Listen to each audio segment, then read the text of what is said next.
మనకు కూడా అందరికీ బలం ఇవ్వాలి, అందరికి కూడా ఆరోగ్యం ఇవ్వాలి.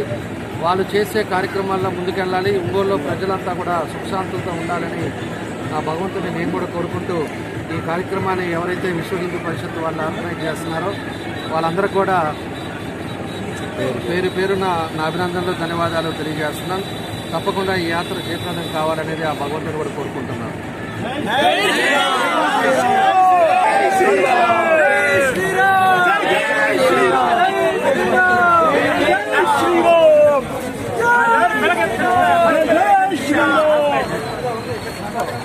సరే thank you sir, very good. Side